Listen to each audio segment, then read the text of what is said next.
hier sind wir auch schon bei den Zutaten.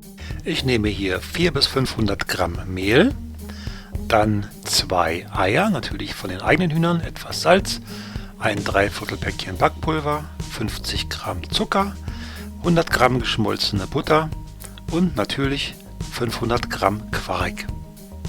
Servieren könnt ihr die Klöße dann auf zwei verschiedene Arten.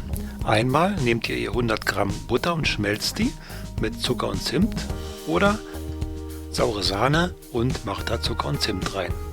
So, dann lasst uns anfangen. Ich gebe hier die geschmolzene Butter in die Schüssel rein. Sie darf dann nicht mehr allzu heiß sein und schlage sie mal kräftig auf, damit sie auch noch ein bisschen abkühlt.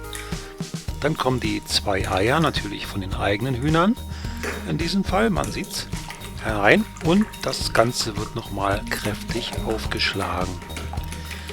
So, wenn das geschehen ist, dann kommt ein bisschen Salz dazu, nehmt nicht zu viel und ja, immer wieder schlagen. Dann kommen die 50 Gramm Zucker dazu und schließlich so circa ein Dreiviertel Päckchen von dem Backpulver.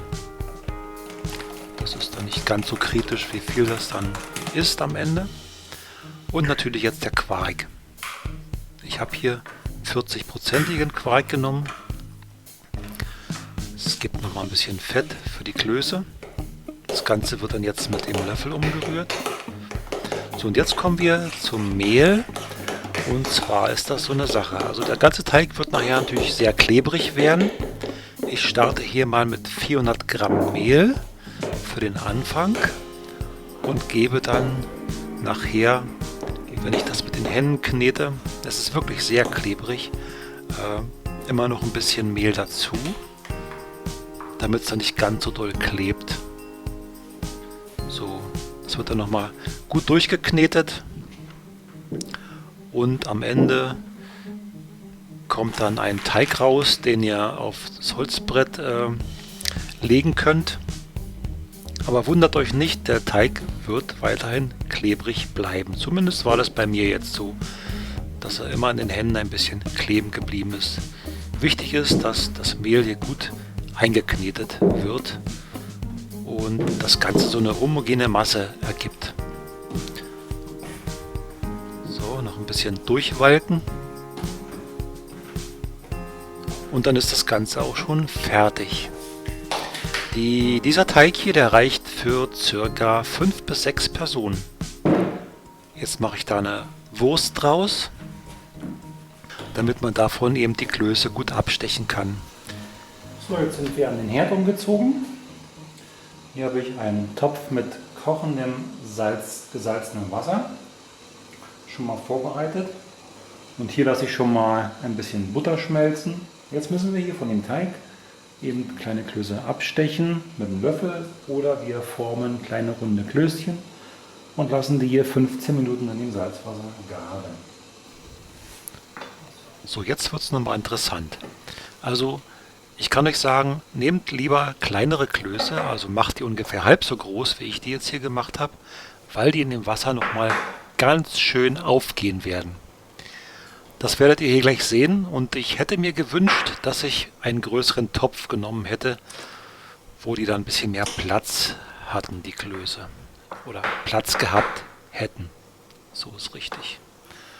So, also wie ihr seht hier, die Klöße sind schon mal ganz gut aufgegangen. Es hat alles funktioniert. Die liegen hier in dem nicht mehr kochenden Wasser, also das kocht nicht, das ist nur heiß.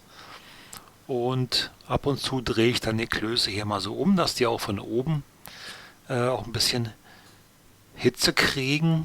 Die sind sofort hochgekommen und aufgegangen, sind natürlich dadurch sehr schön locker geworden. Ja, das lasst ihr jetzt so eine Viertelstunde hier drin ziehen. Dann sieht das so aus. In der Zwischenzeit mache ich mir schon mal Zucker und Zimt fertig.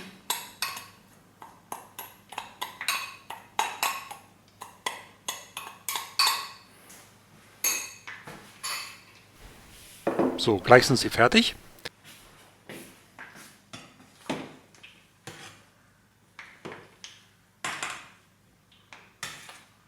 Die Butter ist inzwischen komplett geschmolzen und wie ihr seht, habe ich die so ein bisschen braun werden lassen. Jetzt kommen die Klöße raus, die sind sehr groß geworden, aber auch schön locker und naja, so 3, 4 Stück, mehr schafft man dann auch gar nicht.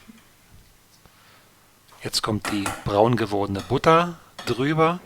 Wie gesagt, nichts weiter drin, nur reine Butter geschmolzen und schön Zucker und Zimt drüber streuen.